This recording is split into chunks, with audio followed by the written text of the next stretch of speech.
Greetings, folks. It's a pleasure to see you. My name is Dustin Cormier. This is How to Rock Astrology.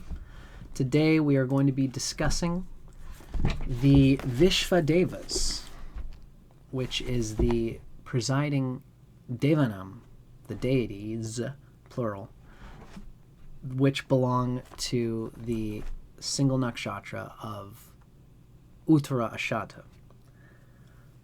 The Visvadevas is all of the nakshatras as one. I was talking about it in the video I recently did, where, just like in Tantra, there's me, there's you, and there's the relationship, which is a third entity in itself. In the same way, all of the nakshatra deities are individuals positioned at the 27 nakshatras, but all of them together is almost a deity in itself. And that's what we call the Visvadevas, which rules Uttara Ashadha. And that's where we're going to talk about the Vedic lore related to Visvadevas, coming from this book, The Divine Forces of the Lunar Nakshatras as Portrayed in the Vedas, by the author Radhe.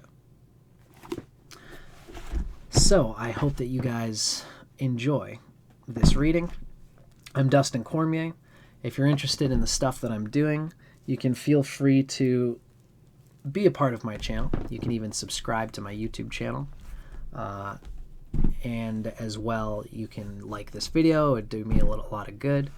And you can also check out dustincormier.com/subscribe. And it's there that you will be taken to my website, where you can join my email list.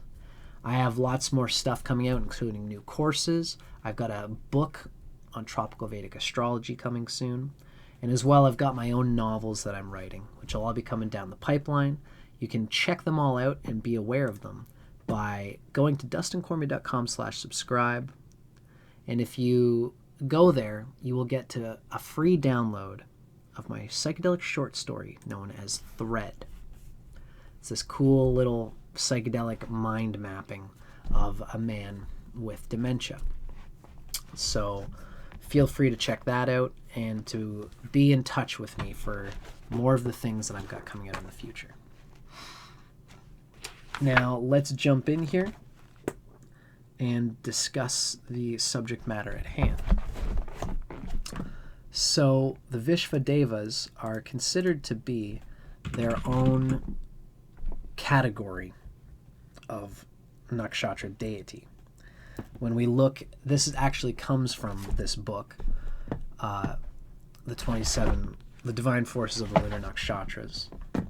And what we read is that most of the nakshatra deities are contained in the three main groupings. There's the Adityas, which relates to Swaha, the Swahalok, the heaven. And then there's the Rudras, which relates to Bhuvalok, which is the atmosphere.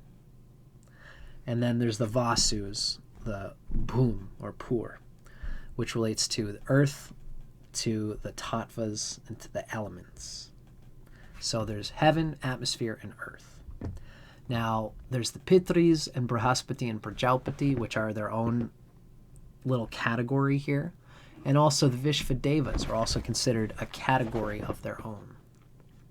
So this is an important and unique nakshatra. Now today we are going to be describing all about the Visvadevas. And what we learn, in fact, this chapter of this book is a brilliant, cogent synopsis of the whole book itself. It gives a whole taste of what is happening with the nakshatras, of what it's about, what they mean. And this is a deep underlying current to the divine intelligence that permeates every cosmos. If you've been hearing when I did my Uttara Ashadha Nakshatra video, which you can find on my channel, I talked about how knowledge and divine intelligence are eternal. Sanskrit is almost like chemistry. Oxygen is going to be the same on any planet. because it has a proton and has so many electrons that allow it to have chemical relationships with other chemicals. Boron, helium, they're going to be the same on this planet as they are on any planet. If you go 10 billion light years away, you're going to find that there are protons and electrons that behave the same way, which create the same chemicals. That's why they call it the periodic table of elements. It's periodically going to emerge on any planet where the beings there can analyze them. That's always going to operate the same way. It's like numbers, math. It's this universal language. Sanskrit is the same way. All of the consonants, all of the vowels, and their interactions with each other all have an immutable symmetry. No matter what planet you're born on, the vowels and consonants and grammar of Sanskrit is always going to be the same. And they're all going to unfold through literature. You know, the literature that we understand of deities and consciousness comes from the intricacies of the language itself, which is based on the vibratory, eternal truth of Veda. The ancient rishis are called rishis because they saw the chemistry of the periodic table of Sanskrit vowels and consonants and blew the dust off a book that was already written. They translated it, they transmitted it, they intuited it. And so Sanskrit has this perennial, undying knowledge. And we blow the dust off a book that's already there. And the Visvadevas and how they operate and what they are comes from this inherent framework that is encoded into reality, which the rishis have transmitted through the Vedas. Now, this chapter is a wonderful synopsis of all of this reality, of what the divine intelligent forces of the nakshatras and of all Vedic lore are doing. So I'm very happy to share it. Now let's start digging into it. Again, this is the divine forces of the lunar nakshatras as portrayed in the Vedas by Radhe. She is a wonderful researcher who, in my opinion, I do a lot of the work through her book because I think she does a great job of illuminating her sources for everything that she says, and she has a good grip on Vedanta, on Vedic lore, so far as I have gripped and grasped. So let's start flowing. We begin with chapter 6, Visvadevas of Uttara Ashadha, the 33 divine forces. And the first little quote that she gives in mentioning the Visvadevas comes from Rig Veda, Mandala 9, chapter 92. O flowing elixir, Soma, the thrice 11 Visvadevas live in your secret heaven. Thrice 11 is 33. It's interesting that there is, we can make connections between the 33 Masonic stages or whatever, and as well the 33 chinks in the spine. It's interesting to think whether there might be a correlation there, but I digress. This is our first section where we're describing the elite Soma drinking devatas. The Rig Vedic Riks were hymned by spiritual seekers on a path fraught with great trials and tribulations. They implore the Visvadevas, the universal gods or all divines, for protection, guidance, and inspiration, beckoning them to their sacrificial yajnas. The yajnas being rituals, these great rituals that the spiritual seekers of ancient times used to encode information before they had paper and papyrus. O Visvadevas, come hitherward. Hear this mine invocation. Seat yourselves upon this sacred grass. That comes from Rig Veda, Mandala 2, chapter 41. Thus impelled, the Visvadevas, be they the Vasus of the terrestrial plane, the Rudras of the aerial space, or Adityas of the heavenly realm, descended upon earth to aid the weary traveler. Delighted by the seeker's spiritual courage, the Visvadevas graciously take their seats around their sacrificial fire. Their purpose is twofold. First, they guide the spiritual aspirant on his ascension to heaven, the realization of his divine immortal self, and ensure a safe descent back to embodied life, the embracement of mortal life. The process of separating the transient from the eternal requires artful maneuvering, for a seeker must traverse a vast and unbridled realm. It is in this realm that Indra, the prototypical spiritual aspirant, fights countless battles against the Asuras. Second, in that the gods fully intend for man to enjoy life here on earth. Indeed, for his every desire to be gratified. They come bearing treasures. The material wealth assured by Bhaga, the Uttara Falguni, the excellent sons given by Aditi, ruled by Punarvasu Nakshatra, the cattle and agricultural crops, ruled by Prajapati, that's Rohini Nakshatra, and the health and healing provided by the Ashvini Kumaras, that's Ashvini Nakshatra, and many more. Since humans are the divine having its experience in a real material way, it makes sense that these gods are interested in providing and conveying the harmony and truth and love that is natural to the universe. All of this is possible because, in the beginning, the gods performed sacrifice. The first to perform sacrificial worship was Prajapati, that's Brahma, who, through creative fervor, tapas, produced the manifest world.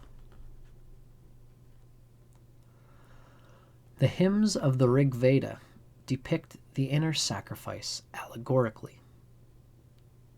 But as humanity enters deeper into the Kali Yuga, sacrificial worship is ritualistically recreated by means of the grand Brahmanic yajnas performed with minute and exacting spiritual and sacrificial protocol. Most notable and complex is what is called the Somayajna, the Soma ceremony. This is the prototype for most other solemn yajnas. The Somayajna requires 16 priests and often lasts over longer than a year,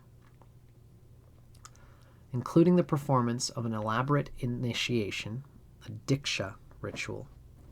It is construed as a rebirth of the Yajamana, the sacrificial patron, sacrificing his body symbolically through that of an animal victim. The Yajamana gains a new body as he emerges from the consecrated hut, symbolic of an embryo. Through the performance of a yajna, the Yajamana is born anew. Only a select group of godheads are invited to the magnificent Somayajnas. They are the Visvadevas, the 33 cosmic powers of the universe. Amongst the endless number of Vedic divinities, the Visvadevas alone are privy to the mystical knowledge of Soma.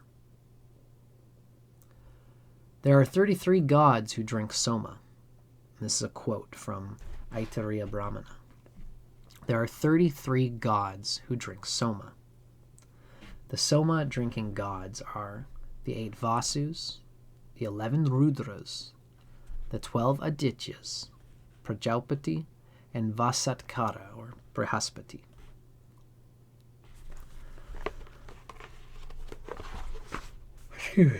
A mantra of 33 syllables, each syllable representing one of the divine forces, is the first of many recited on the morning of the Soma offering.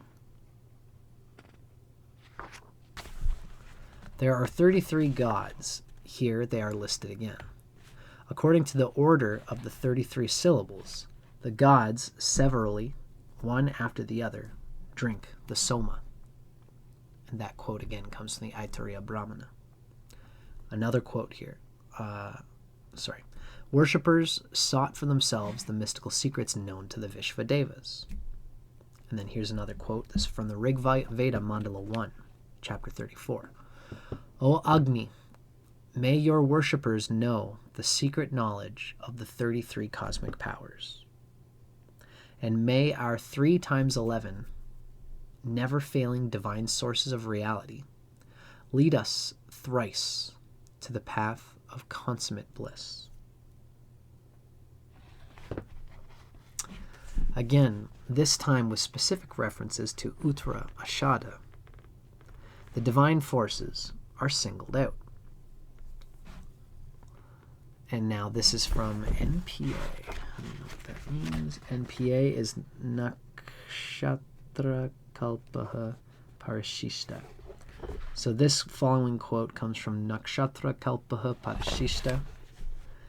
It reads, those who delight the 33 gods, and the more numerous infinite ones whose names are gods, may they, the Uttara Ashadhas, O all ye Vasus, lights, being well pleased, make our rites propitious.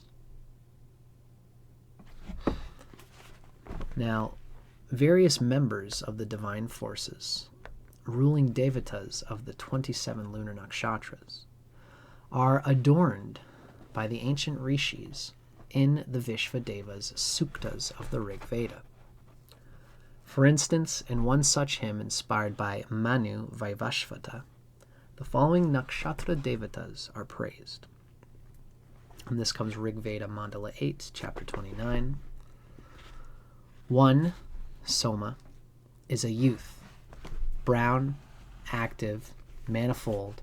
He decks himself with golden ornaments. Another, Agni, luminous, occupies the place of sacrifice, sage among the gods. 1. Tvastri, brandishes in his hand an iron knife, firm in his seat amid the deities. Another, Indra, holds the thunderbolt, wherewith he slays the Vritras, the demon serpents, resting in his hand. Another, Rudra, bears a pointed weapon. Bright is he, and strong with healing medicines. Another, Pushan, thief-like, watches well the ways, and knows the places where the treasures lie. Another, Vishnu, with his mighty stride, hath made his 3 steps thither, where the gods rejoice. 2 Ashvins, with one dame, that's Usha's the dawn, ride on with winged steeds, and journey forth like travelers on their way.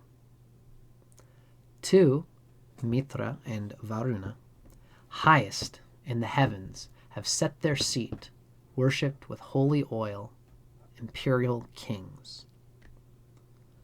Some, Brihaspati's host of singing Rikvans, singing lauds, conceived the Sama hymn, great hymn, whereby they caused the sun, Savitri, to shine. That's Rig Veda, Mandala 8, chapter 29. Wow. So in our next chapter, we read, "United we stand, divided we fall." This would make sense considering all we've heard about Uttara Ashadhas, about the Uttara Ashadha native from the video that I've done. Again, you can find that on my channel. So, the Brahmanas are the commentaries basically on the Vedas, and they are replete with legends of heroic battles between the Visvadevas and the Asuras, the demons. It's basically the egoic counterpart of the divine intelligence inside of humans. Because of its promise of immortality, and hence supremacy, the Asuras are particularly interested in getting knowledge of the Somayajna. The vigilant Visvadevas devise countless protocols for concealing the rites, rituals, and mantras of this most sanctified of yajnas. This basically goes to say that divine intelligence gives divine power, but divine power needs to be used by divine intelligence. If the energy of divinity is used for egoic, illicit purposes, it's going to cause more karmic damage and ruin in the long run. This is just like in Patanjali's Yoga Sutras. He describes the siddhis and powers as a warning, saying, when you begin to get into spirituality, these are these things that you shouldn't get into. And then he describes powers, these magical powers that yogis can get. It's a similar thing. The Visvadevas have protocols for concealing the rites, rituals, and mantras of the most sanctified of yajnas, the Somayajna, for this reason. For example, mystical formulas and sacred geometry are embedded in the architectural code of the fire altar. The Visvadevas themselves are instrumental in its design, particularly the topmost layer representing heaven and thus ascension. There's a footnote that says, consisting of 5 layers, the first layer of the altar represents earth, the middle 3, atmosphere, and the 5th is the heavens. It is important to the Visvadevas that they secure a seat at the height of the altar, for this is where the Soma libation is offered. This is a quote from what I believe is Shatapatha Brahmana. Let me just check. Yep, Shatapatha Brahmana says, "Think ye upon this, how we may seat ourselves on that firmament, the altar, in the world of heaven, the topmost layer." Thus they devised the 33 stoma bhagas, the praise-sharing bricks, structured in a continuous ring and loosely covered with dirt.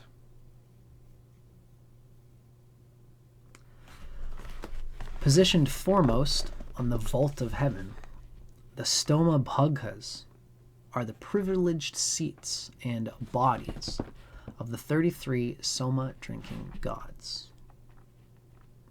Here, seated collectively, the Visvadevas are declared the heart and soul of the ceremony.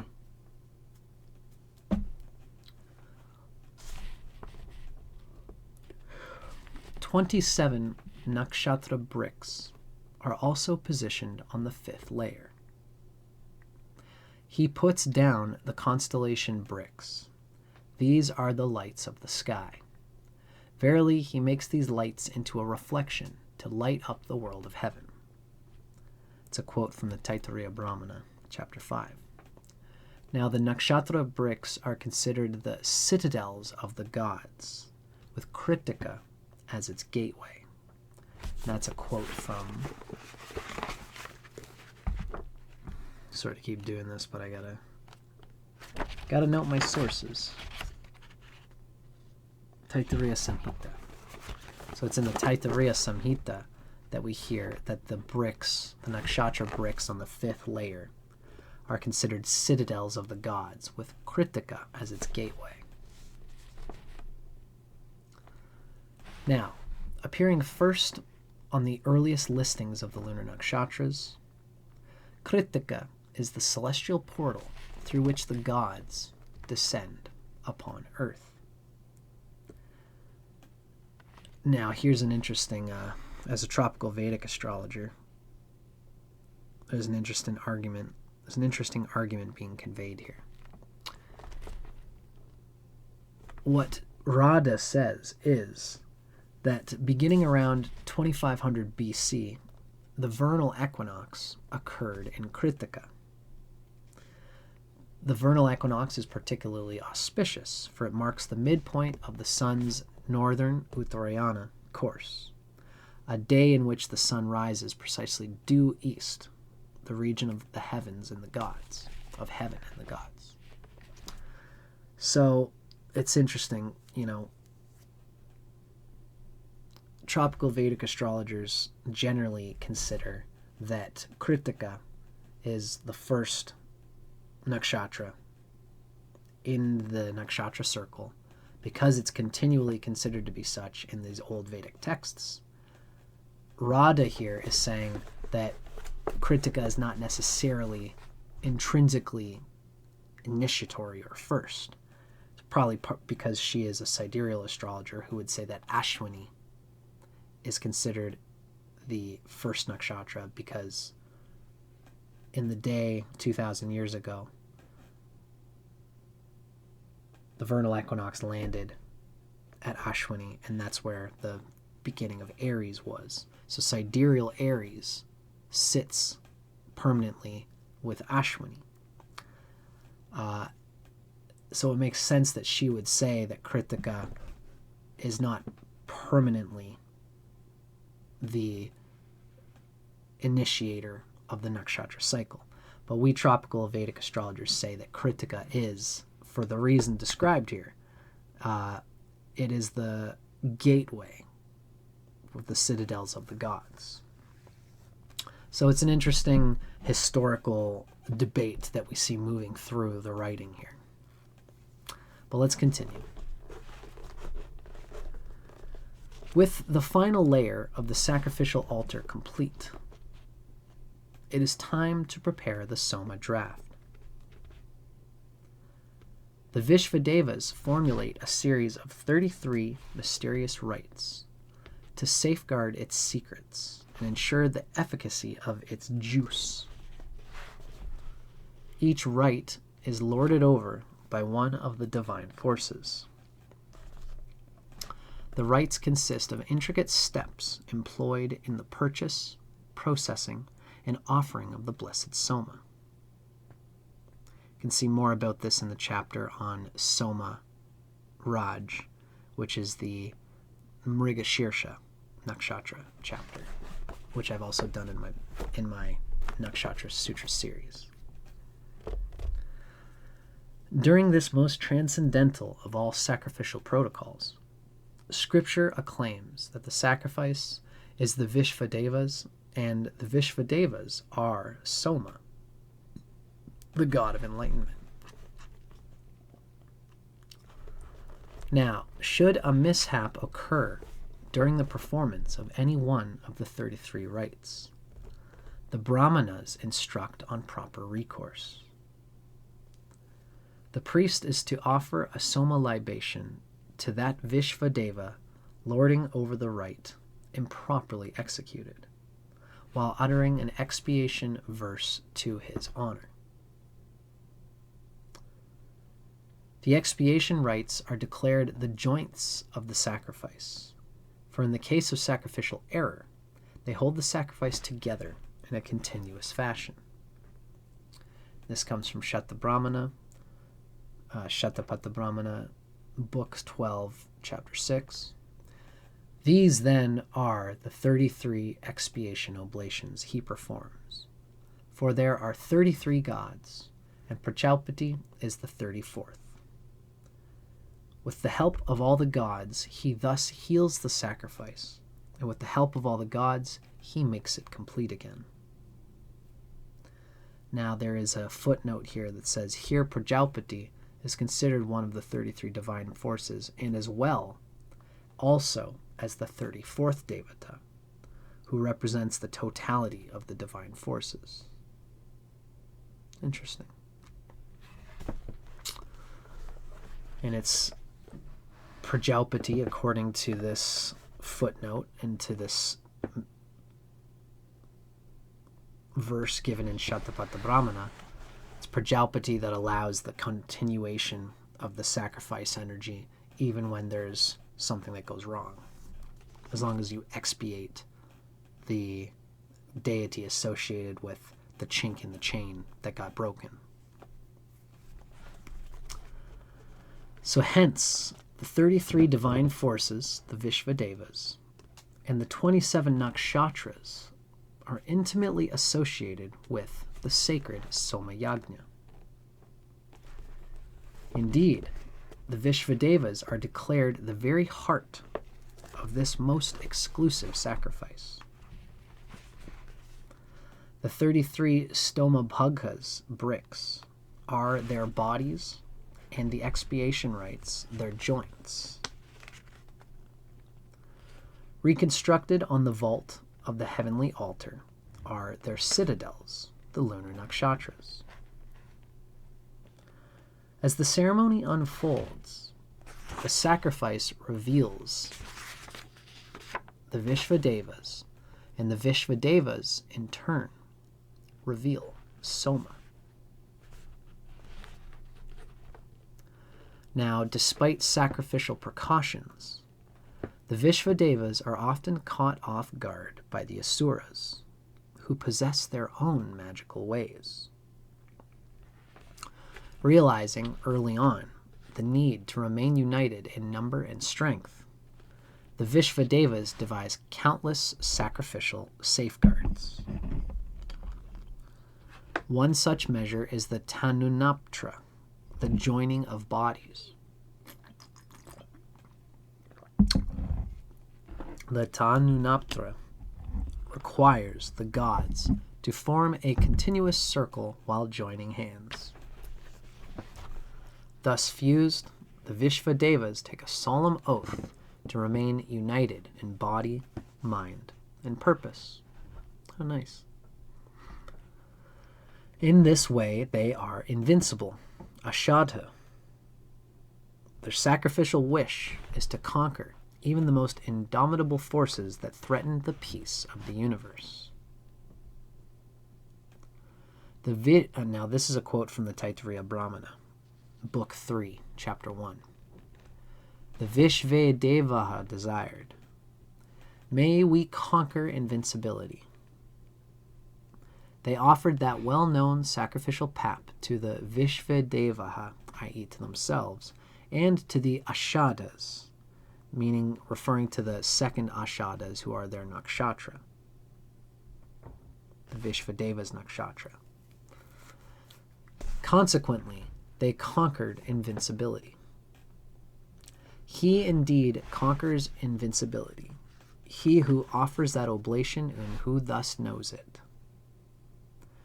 So, on this occasion, after the chief oblation, he, the sacrificer, offers the additional oblations, saying, to the Visvadevas, Swaha, to the Ashadhas, Swaha, to invincibility, Swaha, to victory, Swaha. That's the end of our quote from Taittiriya Brahmana. The most auspicious nakshatra for sacrificial purposes is Abhijit. Interesting. And Abhijit overlaps the last pada of Uttara Ashadha and the first 1/15th portion of Shravana, which is a very small piece of Shravana. Now, translated as victorious, that's what Abhijit really means. Abhijit promises a successful outcome for actions commenced under its nakshatra. As legend would have it, it is under the Visvadevas, as legend would have it, it is under Abhijit that the Visvadevas mastered the demonic forces. Now, this is another quote from the Taittiriya Brahmana. There is a nakshatra, Abhijit by name, above the Ashadhas, below Shravana. The gods and asuras were fighting. The gods conquered under that nakshatra. Because they conquered, therefore it is Abhijit, the conqueror. Him of whom one wishes that he should conquer an invincible enemy ought to stir up to fight under the nakshatra Abhijit. He conquers even the invincible, and as if he, the enemy, were defeated by his own fault. That is again from the Taittiriya Brahmana, Book 1, Chapter 5. It's interesting that Abhijit is considered in this way because there is again a contextual debate or argument considering that Abhijit is this 28th nakshatra. It's almost like Ophiuchus, the 13th sign, which most astrologers will laugh at because there's never really been a mention of a 13th sign in all of the collective world literature describing astrology, by my regard, but so far as I've seen. In the same way, there's way more mentions of there being 27 nakshatras as practical horoscope signifiers than 28, although there are some who use 28. And in fact, when it comes to celestial worship, the nakshatras are different than their horoscopal counterpart. So it's possible when it came to divination, giving grace, and the prospect of oblations to the gods, perhaps Abhijit as the 28th nakshatra would have been appropriate, and it would have been used in worship contexts rather than horoscope contexts where there's only 27. Now, the asuras are but figurative reflections of the countless demons within man, and the three realms are symbolic of man's body, earth, mind, atmosphere, and soul, from heaven. Now, eloquently stated by Sri Aurobindo, the sole aim of the Visvadevas is to assist man in his victory against the demonic forces of avidya, self-ignorance, uplifting him to a greater reality. And so this is a quote that comes from Sri Aurobindo's book, The Secret of the Veda. It says, the fostering or increasing of man in all his substance and possessions, his continual enlargement towards the fullness and richness of the vast truth consciousness, the upholding of him in his great struggle and labor. This is the common preoccupation of the Vedic gods, which we call the Visvadevas.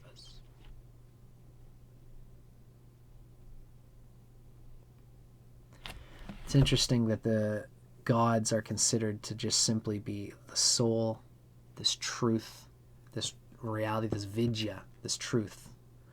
And the demonic forces are avidya, which is ignorance of myself, ignorance of my true nature.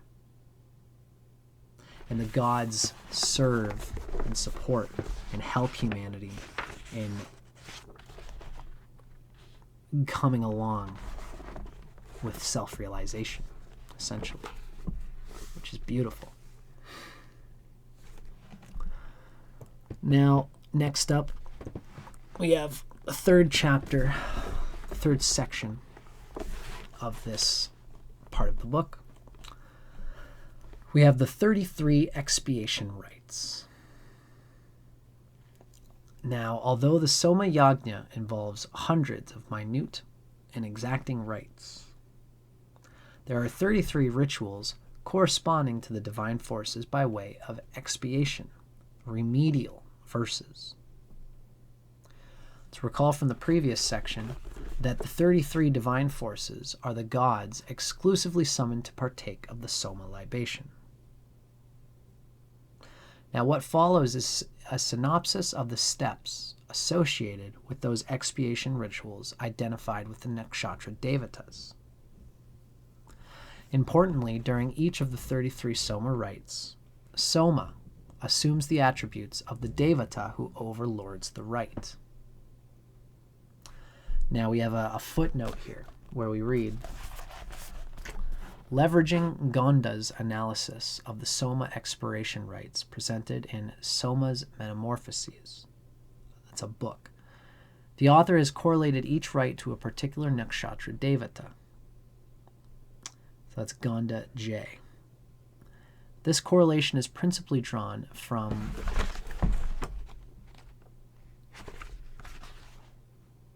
Vajrasenayi Madhyandina Samhita, as well as Shatapatha Brahmana. In particular, specifically one verse out of each of those books. Now, the Kaushitaki Brahmana and or Taittiriya Samhita are relied upon for Devata assignment of the following gods: Bhagha, Indragni, Aditi, and the Rudras. Now, interestingly, the Taittiriya Samhita passage that pairs each Devata with one of the 33 expiation rites is immediately followed by the listing of the Nakshatras and their Devatas. There are instances where certain assumptions are made between a god's epithet and the intended Devata in these books. Now, here in this section, Radhe, the author, is supplementing Gonda's works of this author, who talks about the Soma's Metamorphoses. The author of this section supplements Gonda's works with her own interpretation of the scriptures, as well as the sequence of the Soma rites, which varies depending on the scriptural source. So this is a bit of a, sadly, it's a bit of a patchy section, these particular expiations, in terms of the root note sources for each thing. But Radha does a pretty good job. While we're here, let's abide by the organization that the author has done and flow with her presentation.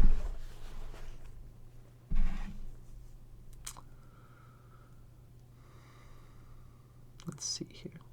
Now, a brief justification for each assigned lordship is offered by the author.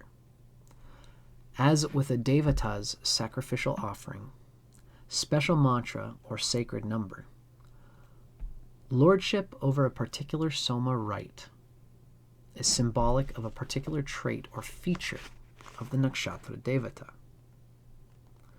Now, of course, for a detailed exploration of each Devata's associated legends, appellations, and sacrificial roles, you can see the applicable chapter on that Devata of the god assigned to that particular Devata,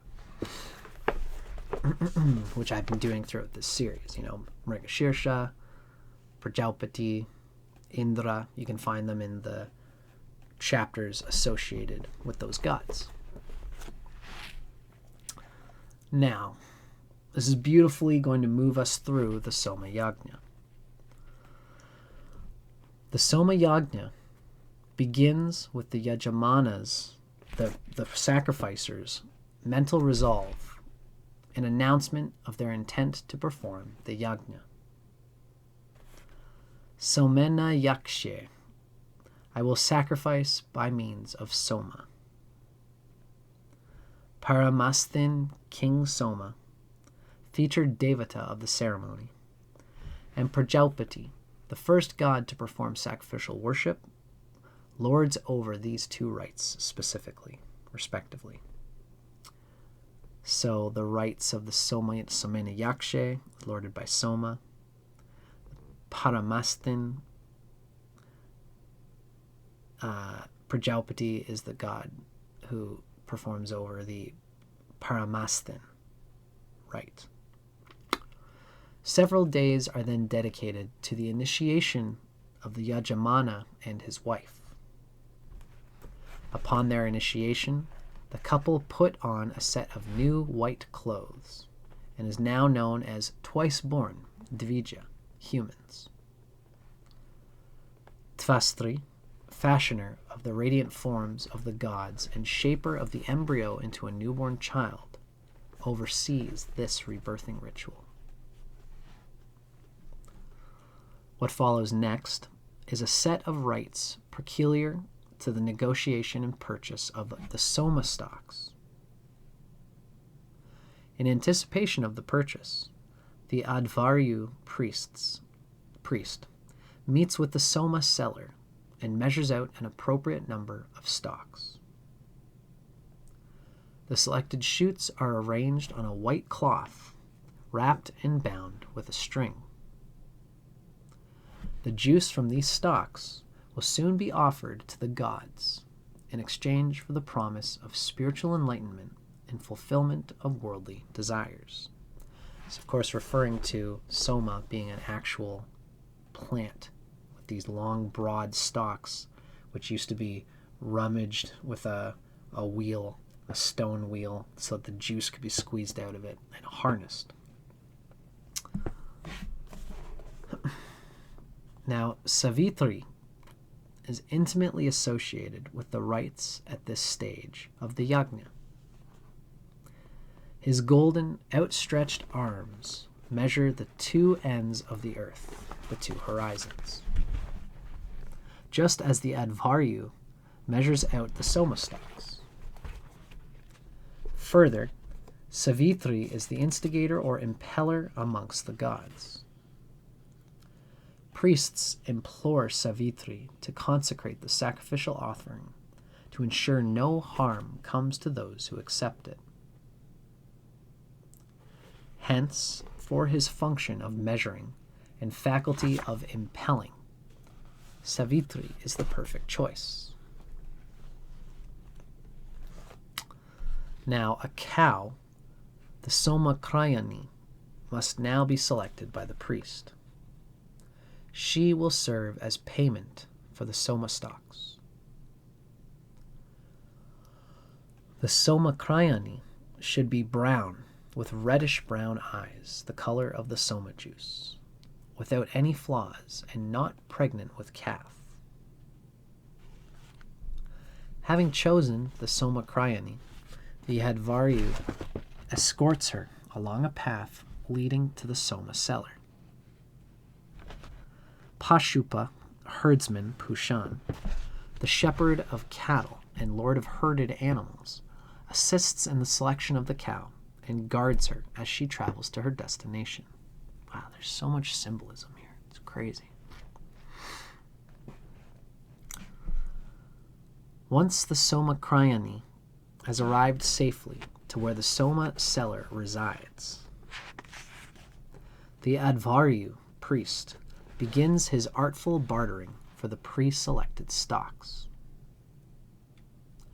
Thinking himself shrewd, he first just offers 1/16 of the cow in exchange for the stocks. Equally crafty, the seller insists that Soma is surely worth more than this. Back and forth they haggle. Eventually, the seller is offered the entire cow and reminded of the great gifts that will come from her, such as milk, cream, sour curds, ghee, and more. But the seller is not satisfied. With a gold trinket as part of the deal, the Advaryu at last seals the transaction. Who better for overseeing such artful bargaining than Bhaga, known as Vibhaktri, the distributor or apportioner. Bhaga lords over the allocation of wealth between two people or parties. Now that the priceless shoots are in the priest's possession, no harm must come to them, be it an evil eye from a passerby or a thief looking to abscond with the soma. Mitra, the god who appeases all evil forces with his unwinking eyes, takes charge of the soma stalks at this point. The white bundle is placed on a cart, a havirtana, drawn by 2 oxen. In a grand ceremonial procession, the oxen are led back to the sacrificial grounds, and the cart is positioned in front of the soma hall, the sadhas. Aryaman is elected to supervise the journey of the stalks to the sadhas. This Aditya is a god of grand celebratory occasions and as well a divine chaperone and protector. Now, still bound in a white cloth, the shoots are removed from the cart and escorted into the hall. Once inside, the bundle is transferred to a black antelope skin, a covering figurative of Soma's embryonic rebirth, and established upon a throne representative of royal power. The much anticipated moment has arrived, the rebirth of the soma stalks into a celestial godhead and consecration as Soma Raj, King Soma. Varuna, himself coronated as a divine king, oversees this most awaited ritual. Wow, cool. Soma is transferred back onto the cart, now deemed a royal palanquin of sorts. Another grand convoy gets underway as the shoots are led to the Agnitriya, the place of the sacrificial fire. One is reminded of Indra's own royal procession, where he becomes the first of the godheads anointed in kingship. At his grand Mahabhisheka, his great coronation, much ado is made of his imperial palanquin. The gods themselves serve as royal throne bearers. Thus, it seems befitting that Indra should take charge of placing Soma Raj upon a royal palanquin and leading him to the sacrificial fire. At the Agni Driya, the place of the sacrificial fire, Soma is momentarily posited next to the sacrificial fire.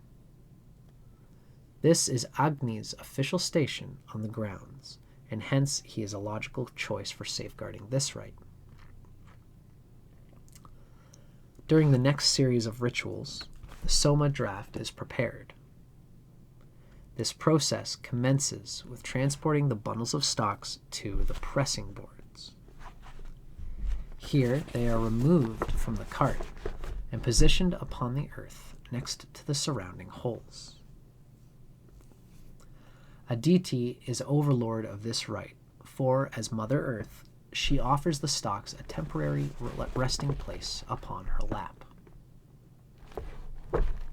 Soma is then sprinkled with holy water, a rite which causes the stalks to swell and soften before being pressed. Brihaspati, the Brahmin amongst the gods, takes charge of anointing the Soma shoots.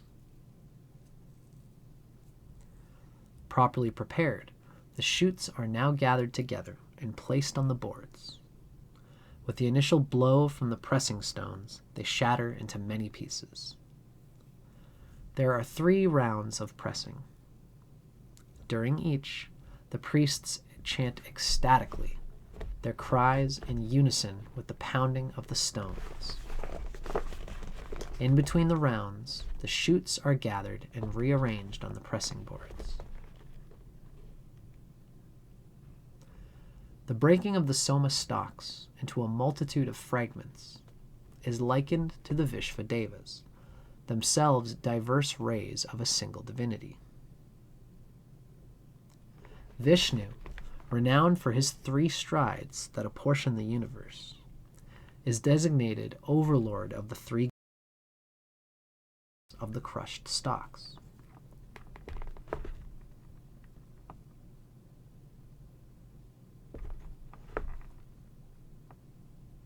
Cool. At last, the pressing stones are set aside, and the soma juice is repeatedly strained through a sieve until it runs clear. The sieve is made from the white cloth the soma shoots were bundled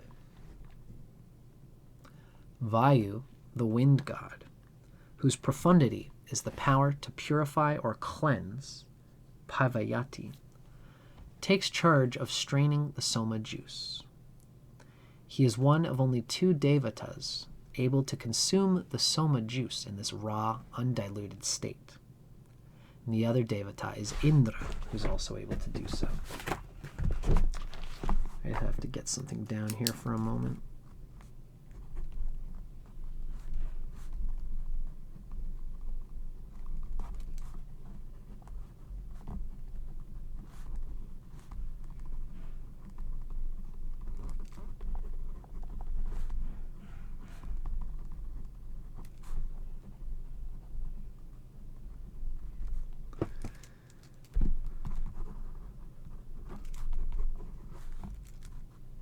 I'm just, I have to get notes sometimes.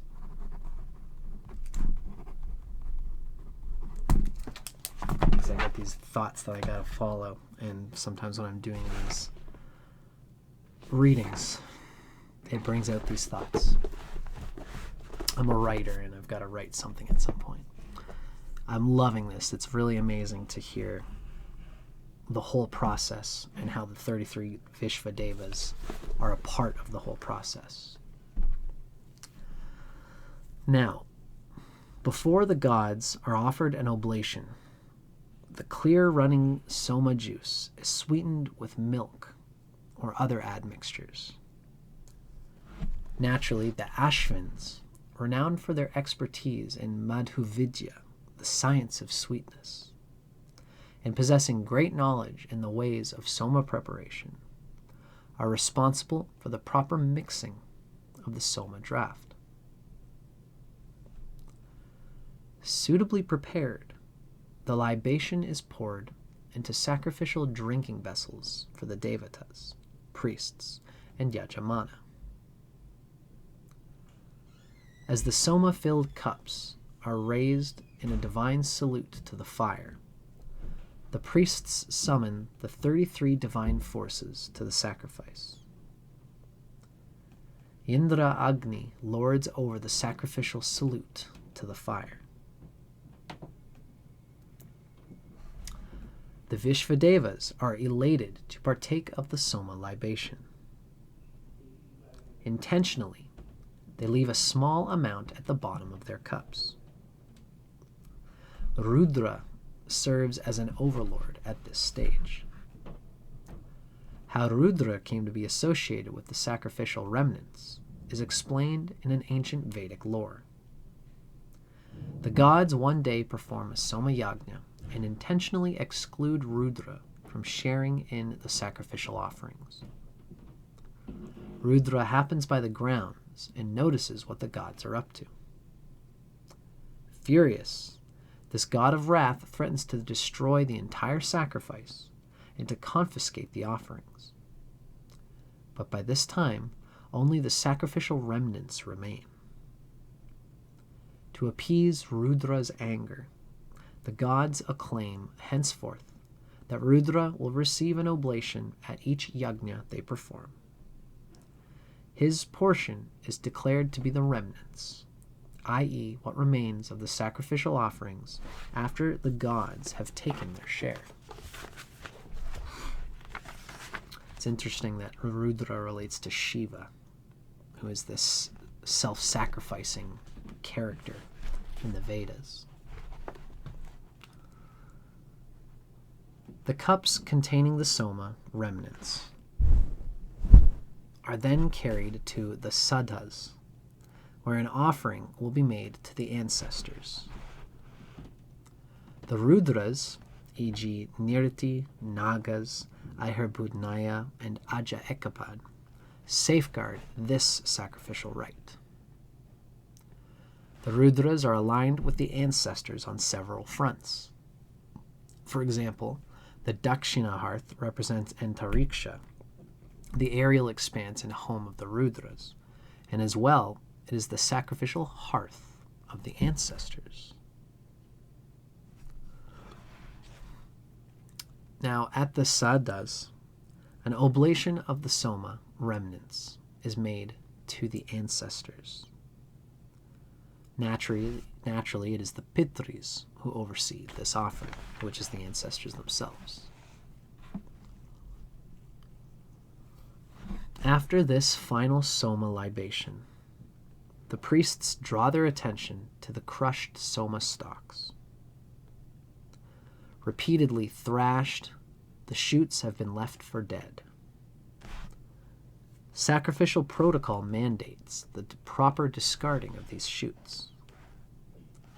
Their scattered pieces are carefully gathered together in preparation for burial. Yama, a god who greets those who are recently deceased, watches over the lifeless shoots at this stage. The stalks are taken to a nearby river and submerged underwater.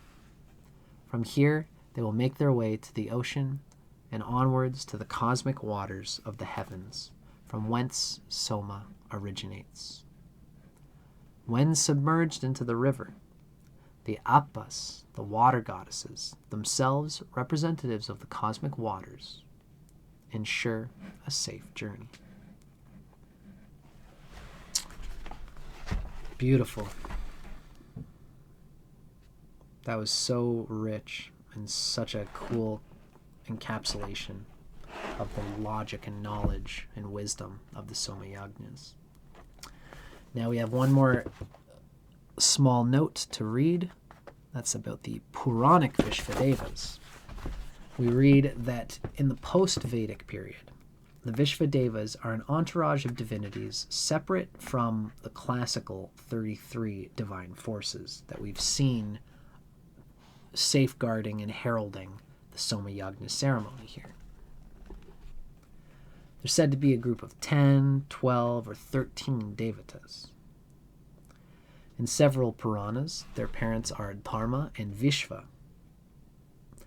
According to Hall, editor of the Vishnu Purana, many of their appellations lack proper Sanskrit translations, suggesting there is likely some scriptural corruption in that Purana.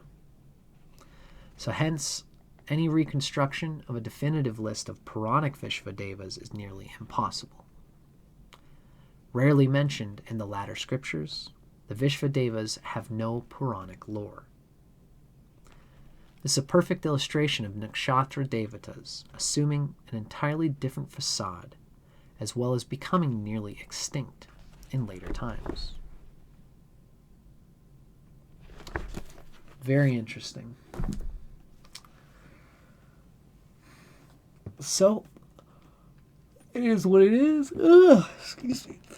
It just is what it is that the Visvadevas don't make an appearance in the Puranas, but as it's often said, the Puranas are, except with the exception of the Srimad Bhagavatam, the Puranas are considered to have lost their connection to the Vedic essence.